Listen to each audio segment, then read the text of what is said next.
இது எண்ணெயிலே வேகாதா, ஏன் தண்ணி ஊற்றுறீங்க அப்படின்னு கேட்டிங்கன்னா, இது வந்து கருவோடு மொத்தமாக இருக்குது. ஃபுல்லாகவே எண்ணெயில் வந்து வேகாது. அதுக்கு தகுந்த மாதிரி எண்ணெயை அதிகமாக ஊற்ற முடியாது. லைட்டாக கொஞ்சம் தண்ணி கொஞ்சம் லைட்டாக மிக்ஸ் பண்ணிட்டேன்னா அது கொஞ்சம் நல்லா வெந்துடும். இந்த அளவுக்கு. ஸோ நான் தண்ணி ஊற்றுறேன் இல்லையா, அது வேகணுன்றதுக்காக தான் தண்ணி ஊற்றுறேன்.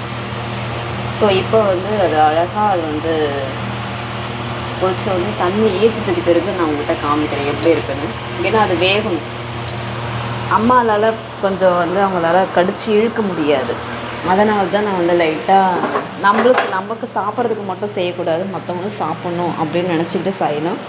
ஏன்னா நம்மளுக்கு பல் இருக்குது, அவங்களுக்கு வந்து பல் ஸ்ட்ராங்காகவே இருக்காது. இந்த வயசுக்கு சொல்கிறேன். நம்மளுக்கு ஸ்ட்ராங்காக இருக்கிற மாதிரி வயசானவங்க அதெல்லாம் பல்லுலாம் ஸ்ட்ராங்காலாம் இருக்காது. இருக்கும்போது சேர்த்து பல் வந்துச்சுன்னா என்ன பண்ணுறது? அதனால் கொஞ்சம் நல்லா தண்ணி ஊற்றி வேக வைக்கணும். அதாவது வயசானவங்க சாப்பிட்ற மாதிரியே இருக்கணும், நாமளும் சாப்பிட்ற மாதிரியே இருக்கணும். அதுக்கு தகுந்த மாதிரி நம்ம செய்யணும். அதனால தான் தண்ணி ஊற்றணும் கொஞ்சம். சரிங்களா? அடுத்தது வந்து என்ன பார்த்தீங்கன்னா, இன்னொரு விஷயம் பண்ணணும். என்ன விஷயம்னா, எங்கே வர கருவோடு பாருங்கள் எப்படி இருக்குன்னு. பிடிச்ச லைக் பண்ணுங்கள், ஷேர் பண்ணுங்கள், சப்போர்ட் பண்ணுங்கள், பெல்லி கிளிக் பண்ணுங்கள். இப்படி பிடிச்ச ஷேர் பண்ணி விடுங்க. ஸோ இது வந்து மூடி வச்சாச்சு. இந்த வேலை முடிஞ்சிருச்சு. அடுத்தது வந்து பார்த்திங்கன்னா பாதாம், கருப்பு திராட்சை, பிஸ்தா போட்டிருக்கேன். கொஞ்சம் பால் ஊற்றிருக்கேன். ஏன்னா எனக்கு பச்சையை என்னால் சாப்பிட பிடிக்கல. ஊற வச்சு சாப்பிட்டாலே எனக்கு பிடிக்கல. அதனால் எங்கள் வீட்டுக்கார் சொன்ன ஒரு ஐடியா ஏன்னா செவ்வாழைப்பழம், வாழைப்பழம், பிஸ்தா, பாதாம், அதுக்கப்புறம் வந்து திராட்சை, கருப்பு திராட்சை, பால்.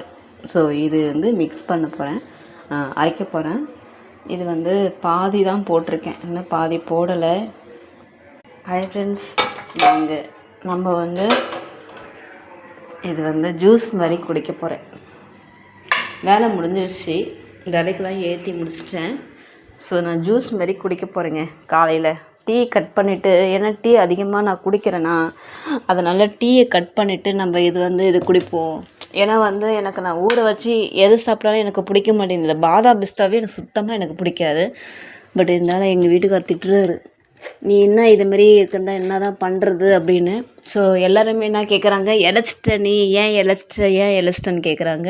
பட் அதனால் வந்து நம்ம உடம்பு ஏற்றணும் அப்படின்றதுனால இது நான் வந்து ஜூஸாக குடிக்க போகிறேன். ஓகே ஃப்ரெண்ட்ஸ், இந்த வீடியோ பிடிச்சிருந்தா லைக் பண்ணுங்கள், ஷேர் பண்ணுங்கள், சப்போர்ட் பண்ணுங்கள், பெல்லி கிளிக் பண்ணுங்கள். வீடியோ பிடிச்சிருந்தா ஷேர் பண்ணி விடுங்க. புதுசாக யாராவது என் சேனல் பார்க்குற மாதிரி இருந்தால் அது தயவு செஞ்சு பெல்லை கிளிக் பண்ணிவிட்டு பாருங்கள். அப்போ தான் நான் போடுற நோட்டிஃபிகேஷன் உங்களுக்கு சீக்கிரமாக வரும். தினமும்